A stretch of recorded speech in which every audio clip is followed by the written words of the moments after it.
Hello, my name is Sonia, and I'm very pleased to welcome you to the National Training and Development Curriculum. I'm so glad you could join me as you prepare for this very important educational experience and for the journey of a lifetime. I'm on that journey too. In a few minutes, I'm going to show you a video about the importance of expanding your parenting paradigm. But first, I'd like to share a little bit of my personal story. My journey began around 12 years ago. I remember it was a Sunday. My husband and I had been visiting with some friends who were going to become foster parents. We were intrigued. And then on the way home, we heard a commercial on the radio all about how they were looking for people who were willing to care for children right here in our community. My husband and I just looked at each other, and we were thinking the same thing. There is enough room in our home, and more than enough room in our hearts to be a resource for a child. We both come from large families, and we love having a house full of kids. Our boys were getting older, and they were starting to do their own thing. Plus, we thought we were pretty great parents, and we were. We are. So we got licensed to become foster parents. We know that children do not enter the foster care system because everything is going well in their lives. It's because something bad has happened. We understood that. We knew these were going to be children who'd been through a lot, and that was part of our motivation. We wanted to offer children the same kind of childhood our kids had. Lots of love, lots of fun, lots of structure and stability. You know, mealtime, bedtime, homework, rules, and consequences if you break a rule, right? Plus, family vacations, sports, all the same advantages our boys had. We thought, we assumed that whatever was broken in the child, we could fix it. I guess we just assumed that if we took them out of an environment that's not meeting their needs and moved them into a home like ours, they would bounce right back. Over the years, we had developed a great toolbox of parenting tools. I remember thinking, we know what we're doing. We've done this before. We got this. Well, here's the problem with that line of thinking. Our kind of parenting, which was what we might call traditional parenting, is based on trust and attachment.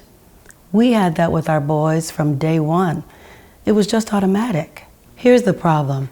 How do you parent a child who doesn't trust you or anyone? How do you parent a child who flinches every time you touch her because she thinks she's going to be hit? How do you enforce rules with a child who says, "I don't have to listen to you. You're not my real mother"? That's a direct quote. That hurt my heart. But it was true. I wasn't his mom. And the reality is, it didn't matter what his mom did or didn't do, he wanted his mom. My husband and I went to the required training, and we heard a lot about trauma, loss, and grief. But I thought that if you took away the trauma, the loss and grief would go away too. It wasn't until we actually had kids move into our home that we started to understand. These children had lost everything, everything. Their family, their school, their friends, their pets, their toys, even the bus driver who always told them to have a good day. They were taken from everything that seemed normal to them.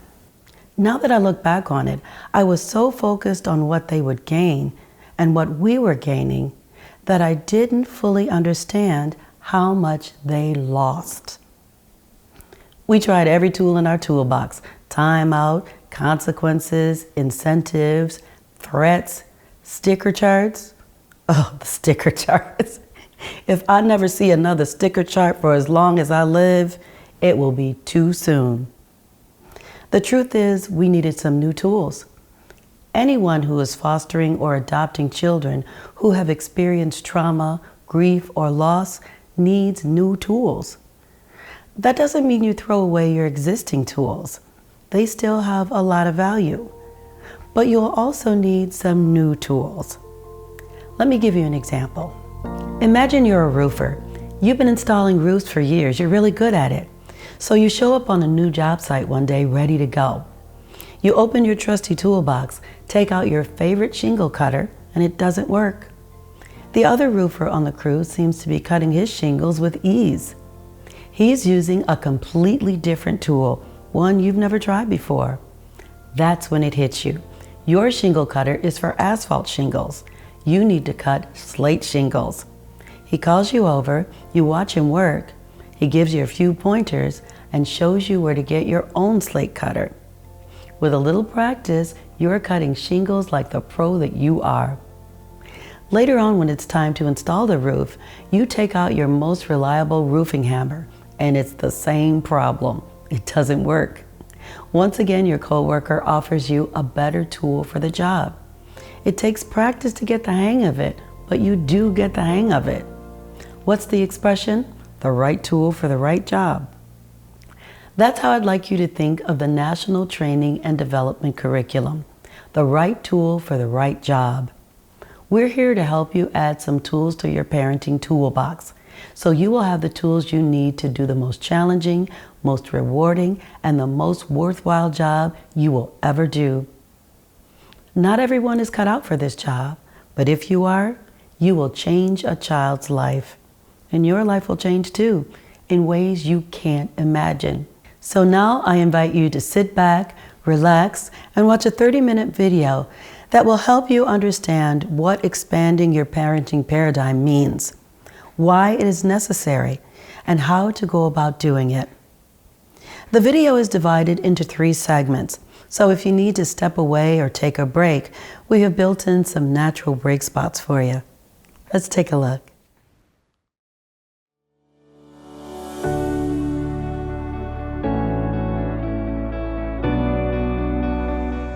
A child's job is to explore the world, to play, to learn, to grow. Oh, good job! To embrace the richness of life and the joy of being human. A parent's job is to facilitate all of this by creating an environment that is safe and fun. There's blue, pink, orange, and green, and purple, and red. Good job! Nurturing, attuned, and filled with love. Growing up in this environment, children see the world as a safe place. They're able to form healthy relationships with others. They have every opportunity to reach their full potential, to become who they were meant to be. For something to show up. And they caught it. Yeah, well. But for children who have known trauma, grief, and loss, the world doesn't feel safe. They may struggle in their relationships with others and with self-esteem. To parent these children requires a different kind of parenting. Different from the ways most parents were parented. Different from the ways they parented their birth children. These parents will need to look at behaviors, discipline, and love in a whole new light. It's a new perspective on parenting, one that calls upon parents who are fostering or adopting to expand their parenting paradigm, to build on the skills they bring to the table, but also to learn new skills to help children who have experienced trauma, grief, and loss. One of the things that we've learned, and we've learned this in so many ways, again and again and again, both through research and clinical experience, is that relationships are the vehicle by which people heal and by which people develop optimally, and that the relational interaction with the parent is probably the primary therapeutic tool. In this segment, we explore 8 ways to expand your parenting paradigm, strategies to help you see your parenting role and the child's behavior in a new light. Recognize the importance of everyday family interactions. Move away from the idea of fixing the child. Focus on the reasons behind the behavior and not the behavior itself. Be attuned to the child's needs and be prepared to alter your routine to meet those needs. Set realistic expectations for the child and yourself. Celebrate the small successes. Use play to connect and find a balance between connecting and correcting. For children who have experienced trauma, loss, and grief, the healing happens in daily interactions and in relationship with the parent who is fostering or adopting them. It can be a slow process. It happens after school. It happens at snack time, over homework, in daily routines, around the dinner table. It happens in the quiet times, the teaching times, the playful times, the family times, the thousands of everyday interactions that teach children, eventually, over time, that the world is a safe place. Therapy is really great. It's something that's so beneficial to so many people, but what happens every single day, every single morning, every single night, this is their therapy. This is what's going to change them. The person they meet with once a week can be beneficial, can give you a great outlook and a different perspective, but they're not the ones doing the work. You as the parent, you're doing the work. The number one factor to help our kids is the family. It all comes back to putting kids back into the family environment. That is the treatment. That is the intervention. At first, it may be tempting to think that you can just fix the child, that once they're in a safe, nurturing, and stable home, they should be fine. And it can be frustrating when the first attempt, or even the 100th attempt, doesn't work. With the children that have come through our home, there has been significant abuse and neglect. I thought that with enough love and acceptance, they would be fine, that they would come out of it, and that they would be fixed. The reality is, I'm not the one that can fix it all. It's not about fixing this. You will not have the answers. And the beauty of this is that you don't have to have the answers. Just actually by being connected with your child, offering relationship, being in a space that says, I just love you unconditionally, that actually is the answer. Now, who's ready to make cupcakes? The challenge here is to create an environment that allows a child to redefine their worldview and learn to trust. That takes time. They need time, lots of time. And it could be years before they fully trust us, but that's okay. Having a safe place that they know that they're going to be cared for and loved and protected in, that's a huge thing for these kids. And it takes them years and years and years to understand that and to accept that, because that's not where they come from. Focus on the reasons behind the behavior and not the behavior itself. Understand that behavior is a child's way of communicating. Your challenge is to interpret what the behavior is telling you. I think in a nutshell, the best way to respond anytime you see an undesirable behavior is to look for the why behind the behavior. Try to find out what's going on rather than just trying to shut down the undesirable behavior. If we just address the behavior, they'll get bigger and bigger and bigger. It exacerbates the behavior, which is so counterintuitive to parents. They're like, well, of course we have to tackle the behavior because the behavior is a problem and it's not acceptable, right? This can't continue. But if we really want to extinguish that negative behavior, we've got to look at what's happening with that little hurting child underneath and how can we meet that need so that they don't need to have that behavior anymore. Be attuned to the child's needs and be prepared to alter your routine to meet those needs. You good? You good? When you are attuned in this way, you will be able to pick up on triggers and anticipate needs before behaviors escalate. This calls for flexibility on your part. Trauma is very unpredictable, and so our kids become very unpredictable. You may get up in the morning and you expect that things are going to happen in ABC order. All of a sudden you realize, oops, that's not happening. And if you keep trying to go to ABC because that's what you plan and that's the structure and that's the agenda for the day, but your child is going off on X, Y, and Z, you got to jump over to X, Y, and Z. You know what? You might need to put breakfast on hold. You might have to be late for work. You might have to be able to stop everything that you're doing as a family system to attend to the needs of one child. Oh, you've got to be able to go with the flow and be flexible. We make plans all the time in my family and they change on a dime. Set realistic expectations that align with the child's capacity and developmental and emotional level. I think letting go was the biggest thing that I had to learn how to do, is let go of my expectations and really focus on who these kids were and what they were capable of doing and who they wanted to be. And then just encourage the best in that. My one goal was that she develop a relationship with me, whatever that looked like. So I parented for relationship only. I let go of a lot of the other stuff. Doesn't matter if she can clean her room, doesn't matter if she can make her bed, if she eats all the right foods or not, that can't matter. It's that, is her mental health stable, and can she somehow connect with me? Can I be that safe place for the rest of her life, no matter what happens? My definition of what success looks like has changed completely. For me personally, success meant perfection until these kids came to my life, and now success means meeting their needs. The first concept is there is no perfect parent, ever. And you have to give yourself grace. This is a learning curve. So understand that this will be the hardest job you have ever done in your life. And you're gonna have all the best intentions. Here's the typical scenario. You lie in bed, you're like, okay, today I am gonna be like the most amazing parent. I'm gonna be patient, I'm gonna be calm. I got this. You go through your list, you get up, and literally 5 minutes later, you've blown your top. And you're like, what happened? It's okay. Just stop, center yourself, forgive yourself, understand yourself. Understand that this is very, very challenging. Regroup and then just go right back at it. Having realistic expectations will allow you to appreciate small, incremental successes. Be sure to acknowledge and celebrate those. Celebrating the small victories means it may take a while for these kids to hit big milestones. That doesn't mean that there shouldn't be waypoints along that path.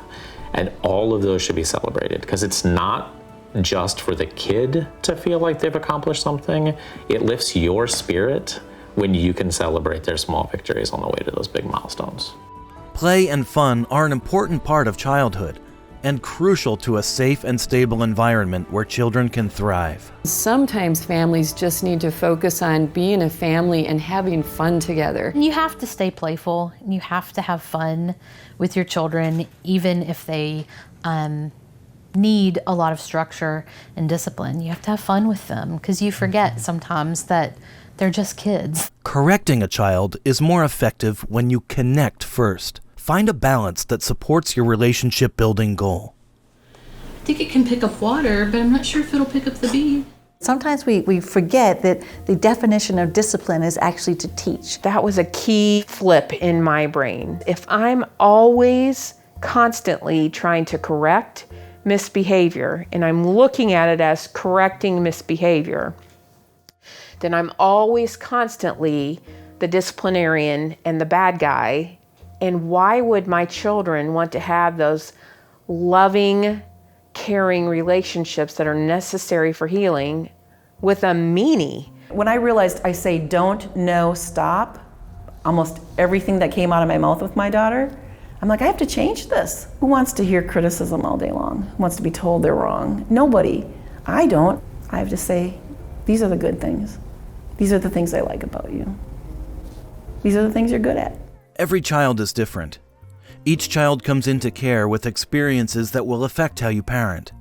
Knowing that there's not a one-size-fits-all approach to raising traumatized children, you've got to go with what works. I think the most important thing for resource parents to know in terms of trauma is the impact that it has on a developing brain. As a parent, when you're met with all kinds of challenging behavior, it's hard to think beyond the behavior. And realizing that some of that behavior, particularly behavior that's very disrespectful, defiant, scary, aggressive, unsafe, realizing that that behavior flows from the impact of trauma is crucial, because it suggests very different ways of trying to handle it.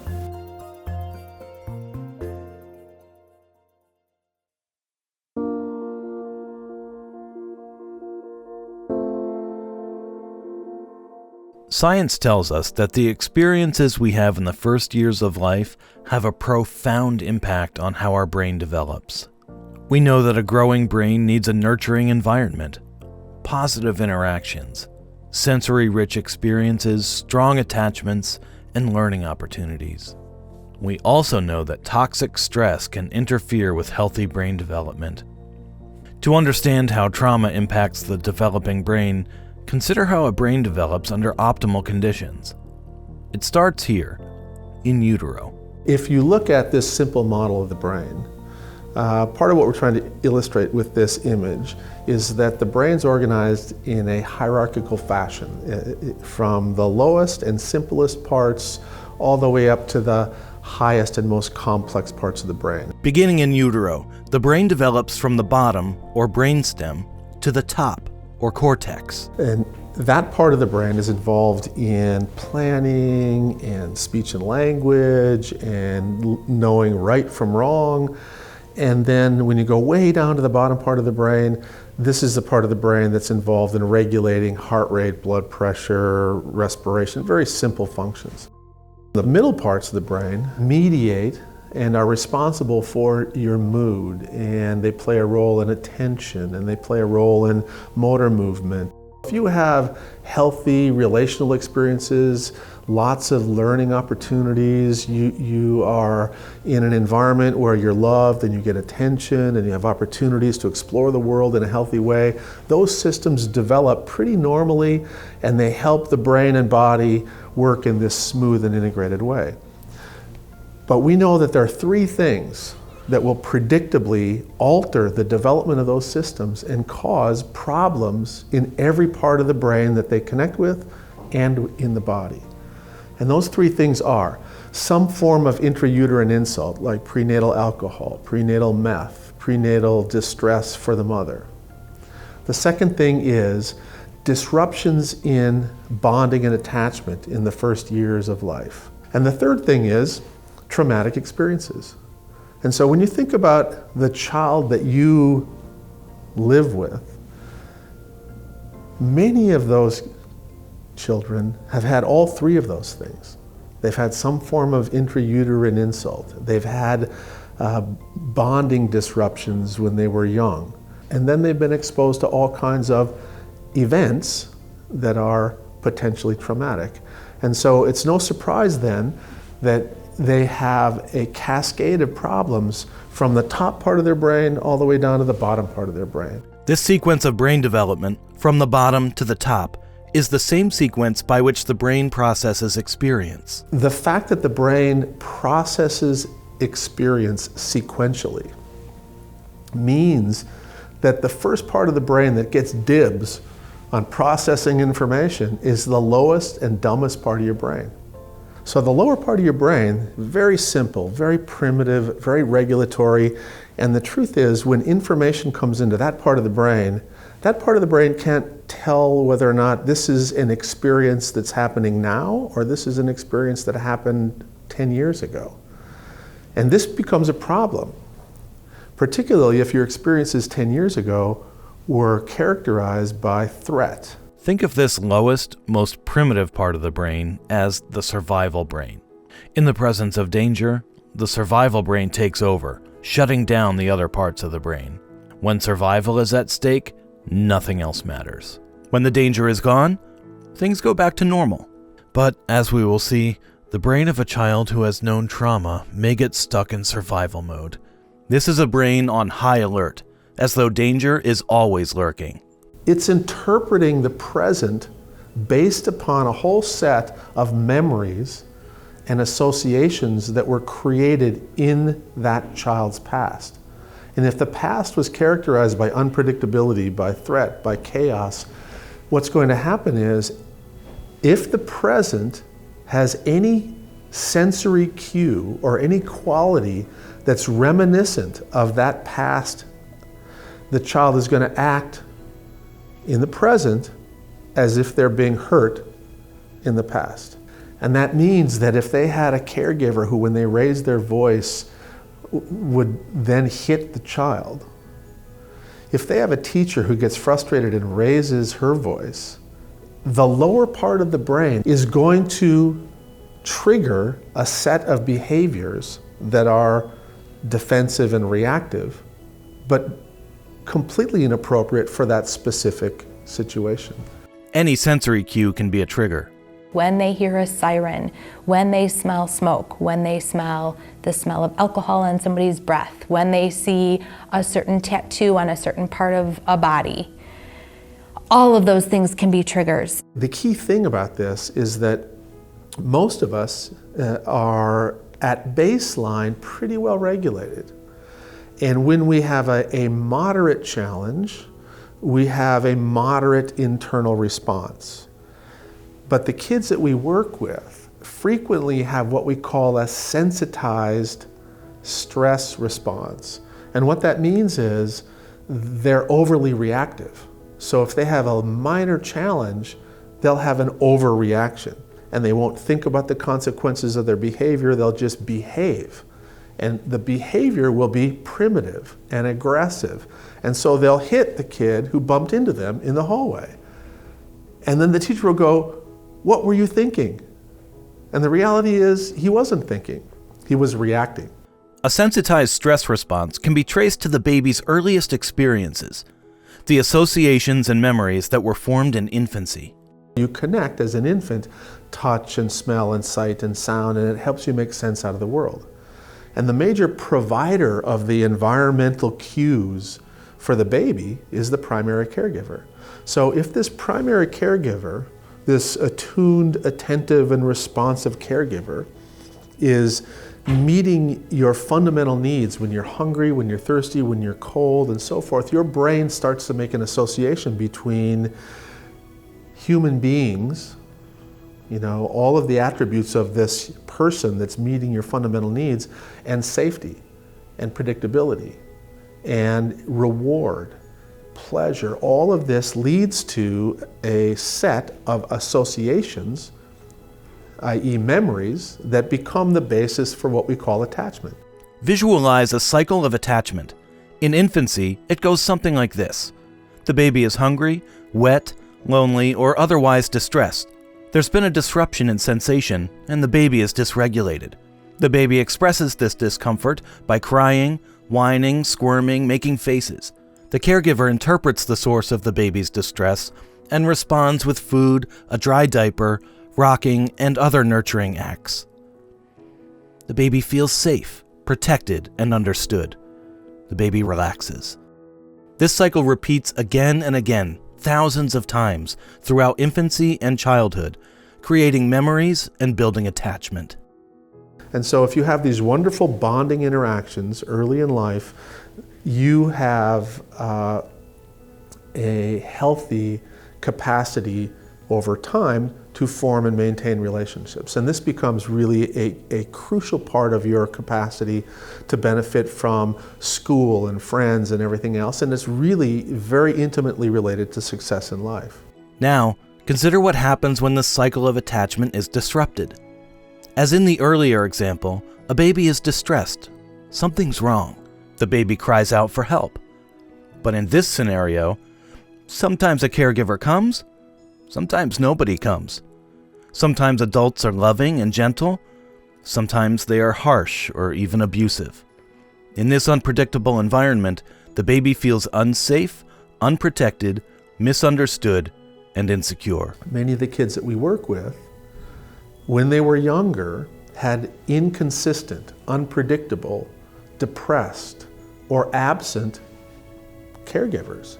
And so their brain made associations between human beings and unpredictability. Human beings sometimes in pain.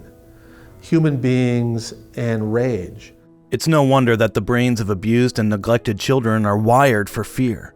No surprise that these children see the world as dangerous and caregivers as untrustworthy. But there is hope. The hope lies in the fact that the brain can change. One of the great gifts of our species is that we are adaptable.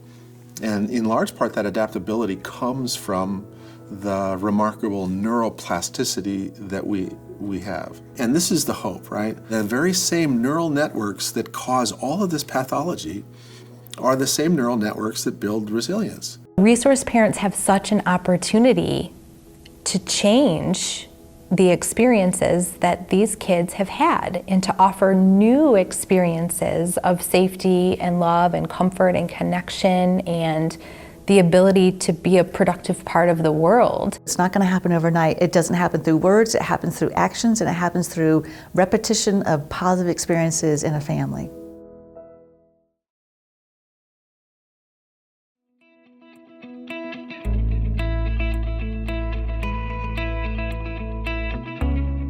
In Part 1, we learned what it means to expand your parenting paradigm, why it's important, and what it entails. In Part 2, we learned why we need to adopt this new paradigm when parenting children who have experienced trauma, grief, and loss. In Part 3, we explore how to do this. We highlight some of the key ways to expand your parenting paradigm to help children heal and grow. That's a Sharky! Yeah, sure. Why not? The need to belong, to feel connected, is part of being human. For children who have experienced trauma, grief, and loss, that sense of connection is really all that matters, at least in the beginning. Making that connection must be your first priority. It starts with trust. Trust and attachment go hand in hand. In order to be able to connect with someone, to attach to them, to be in a relationship with them, there has to be a high level of trust. Children need to have that really good, safe relationship that they always know they can fall back on. The caregiver's role, therefore, is to create an environment where children feel safe, loved, and secure. Children from chaos and unpredictability need calm and consistency. So a traumatized child needs to know what to expect all the time. My kids have a lot of questions about what's coming. What's next? Okay, then what's after that? And then what's after that? They're not trying to annoy me. They just need to feel safe. So kind of having a schedule and a routine as much as you can in the home for the child is really important, because then it establishes consistency. It helps the child to feel calm because they understand what's coming next. Sometimes resource parents will get frustrated at the beginning and they'll say, I am consistent, I am predictable, they can trust me. I think that it's unrealistic and completely unfair to expect kids who've had so many broken promises to just trust you because you're trustworthy. That I think we show that in lots of little tiny ways every day, and that it has to happen over time. So we can create a healing environment for our kids by having the environment itself as well as their schedules be very predictable. Being predictable, establishing routines, and creating rituals all help to build trust. If you put a ritual around it, it also gives you the opportunity to build connection. You want to say goodnight to Mommy? Good night, Mommy. A ritual is a heart-to-heart connection. So the bedtime story or the snuggling up and sharing a little bit about your day. And if there's a back and forth connection where the underlying message is, I love you and you're important to me, that's the ritual. It's baffling when tried and true behavior management techniques, the techniques that worked for your other children or for you as a child, don't work. When I first became a foster parent, I thought, this child, I'm going to raise this child exactly as I raised my children, okay? And I soon found out that that was not going to have a successful outcome. Traditional discipline, incentives, consequences, withholding privileges, timeout, and physical discipline don't work without a foundation of trust and attachment. When a kid isn't doing something you want them to do, or they're doing something you don't want them to do, most of us parents, we try to make kids do what we want them to do. We're trying to show the kid who's boss and let them know that if they behave well, life's going to be good for them. And if they don't, life isn't going to be so good. And the problem is that that all operates on power and control. And you can get away with that with some kids. With kids who have had a lot of loss, trauma, stress in their lives, you can't get away with it. It doesn't matter. This child has lost everything. You can't make it worse for this child. This is why consequences and punishment don't work for our kids. They have lost everything. Because this evokes in them, this triggers for them what it's been like in their life so far when things have happened to them outside of their control that are traumatizing and upsetting. This is why relationship is the most powerful way to connect with our children. We have the science to show us, but we also have the logic to show us as well that there really is no other way. And so as we parent, always go back to that. Love just never fails. That is the answer. Relationship is the intervention. Not yet. It's still a little too hot. In the midst of trauma and in its aftermath, children feel powerless. Right here. That's yours, Jeremiah. For children who, especially children who come from backgrounds where there's been trauma or loss, often they feel they don't have a voice. They haven't had a voice. Their voice has been lost or taken away. So when you can give them opportunities to have that voice, again, that's part of healing, but that also means that they're less likely to need to express their voice through behaviors that are challenging. It doesn't mean that they make the final decision. Yeah, we don't ask them, should we do this? There's some things that are, not up for discussion. You have to keep the child safe, obviously, and there's got to be rules in place that make that happen. But I think that there's plenty of opportunities to have them have a voice in the way things are going. Do you want to fidget? What's this one? Come from a place of understanding the behavior. Kids that have experienced trauma are not trying to push your buttons. They're trying to communicate with you in a way that says, I need you, I need your help right now. So, yes, you broke a drawer. Yes, you slammed the door so hard that the window broke. But I still know that at the core of who you are not those things. Those things are just behaviors that are saying, I have this need that's not being met, or I have this feeling I don't know how to properly express. And so what you do is you step back from the behavior. And this is hard because your door is broken and your window is broken and there is glass on the floor and you have to clean it up and you know that child is up there cussing you out. Okay, so it's really hard to step back, but you step back and you go, okay, this child is still lovable. This child still needs me.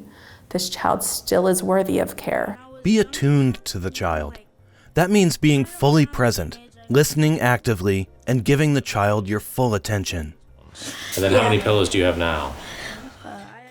This is where, if you can be fully present with the child, if you can kind of put everything to the side and be with them, these little moments of joy are incredible fuel. They can help you get through all kinds of future challenges, and it sticks. Listening does not always involve spoken words. Attuned parents also listen to body language, behaviors, and the child's mood. Part of active listening is reflecting, a way of paraphrasing what you've heard to validate, demonstrate understanding, and help the child recognize emotions. Do you remember your first day at middle school? Your first couple of days? It was kind of scary, but towards the end you were comfortable, right? We do a lot of wondering or kind of narrating, like, this is what I'm noticing, you were sitting kind of this way on the sofa. I'm wondering if you're feeling a little sad. That kind of wondering aloud opens up the conversation. No one knows them. No one knows that when they make a beeping sound, it means they're scared. Who would know that? Only someone that's loved him for 8 years. Sometimes they know their feelings but don't know the emotions behind it, know how to give the words for the emotions, so we can help them with that. And that's part of giving emotional safety. Some of the best opportunities for connection can happen during a parallel activity. Walking together, coloring, watching TV, driving, or just sitting side by side. A child's chronological age may not match their developmental age, especially during times of stress. In trauma, we throw away the chronological age completely. You want to look at every child from where they are developmentally. I think when I understood that my child really was functioning on a much lower developmental level, I was able to roll with some of the behaviors a little more and make accommodations for him. Instead of disciplining a child for acting immature, I was able to see, well, 4-year-old Michael or 2-year-old Michael needs this right now. I think a lot of our parents are assuming that there's a skill set that comes with a child of a certain age in terms of their own emotional intelligence, understanding and identifying and expressing their emotions, and also in terms of life skills.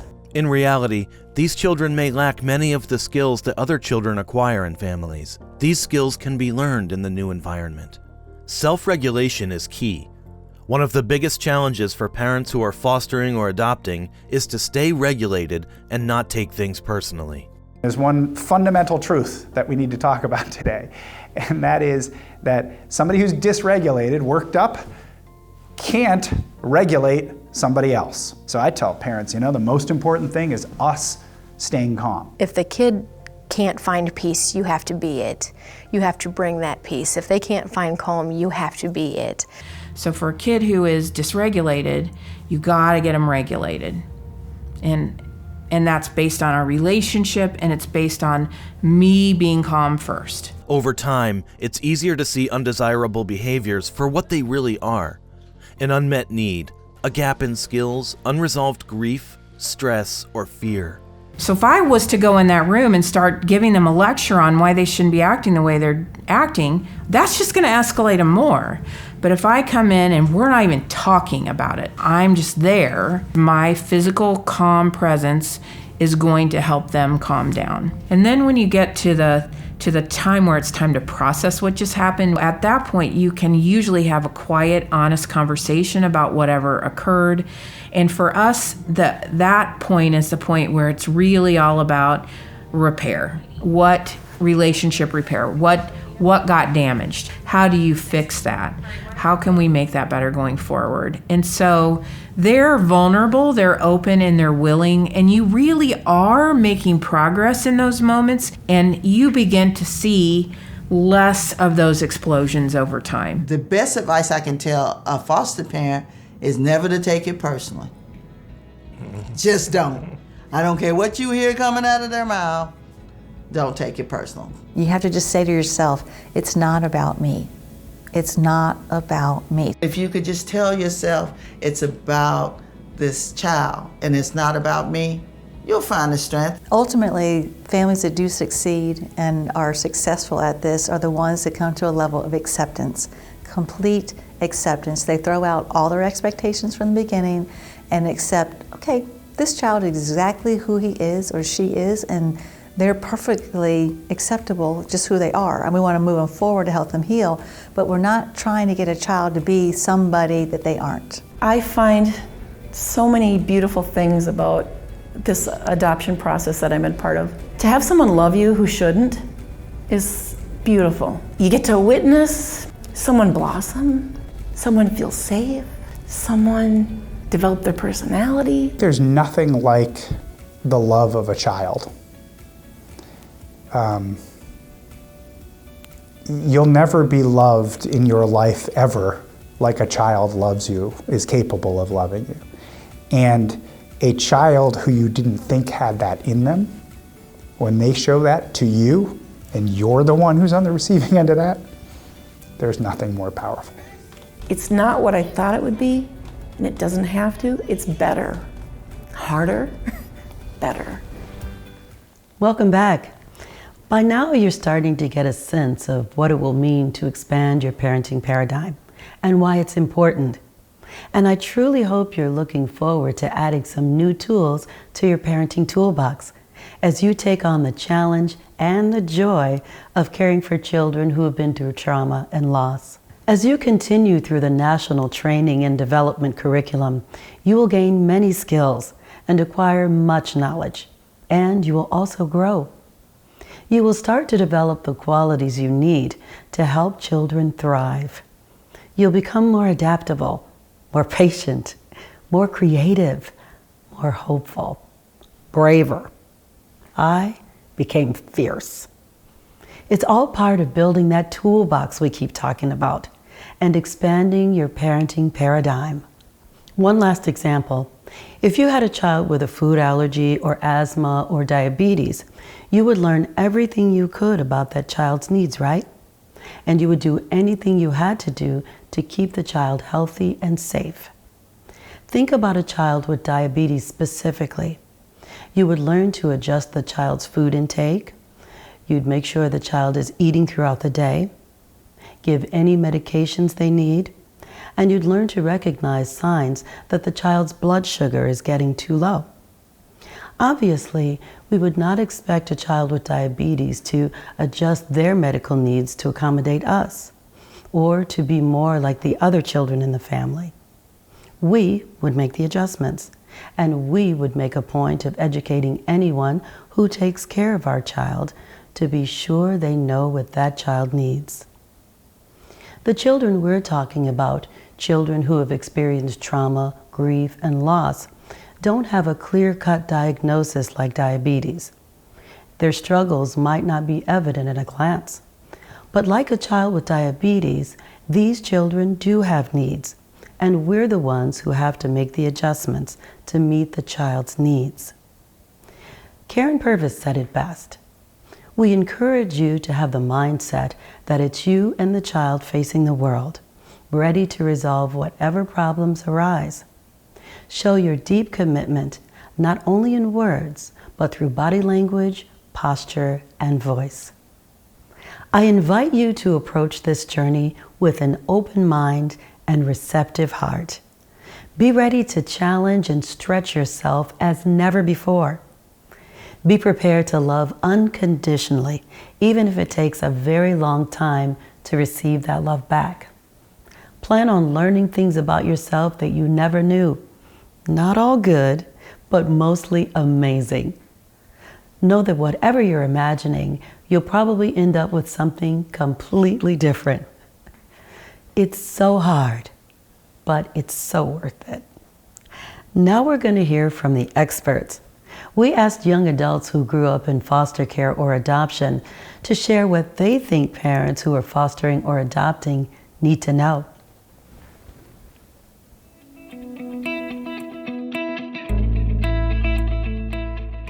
That might just be another kid coming into your home, but to that kid, this is their whole life again. They have to restart and restart and restart their entire life, and that's all that they know. Sometimes I just needed time. I just needed time to adjust to this new place and the new rules and how their family worked. Give them time to warm up to you. I mean, there's kids that are coming from trauma, so it takes time for them to trust and to be adapted in their, environment. Let them warm up to you and kind of let that flower bloom. Let them know that you're there to support them. Just show them that you really do care. Show them that you're really going to be there for them. That you're not gonna kick us out if we mess up one time. Just show me that you're gonna stay and be on my team.